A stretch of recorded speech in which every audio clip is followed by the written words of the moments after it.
What usually happens when a COVID-19 patient is in self-isolation at home is that they remain there for 10 days and local health workers help to monitor them.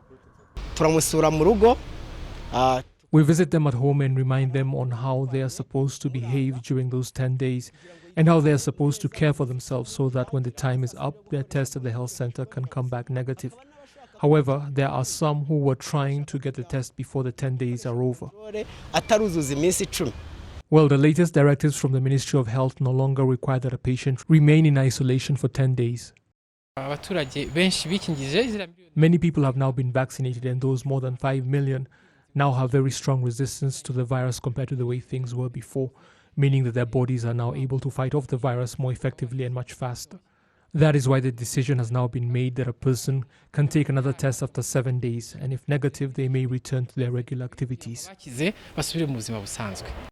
This decision stands as long as a rapid COVID-19 test comes back negative.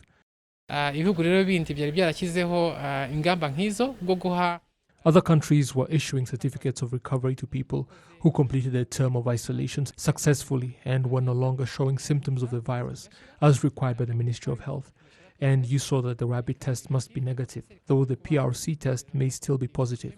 Please note, however, that the certificate is valid for 90 days, but becomes invalid if you fall sick again during that period.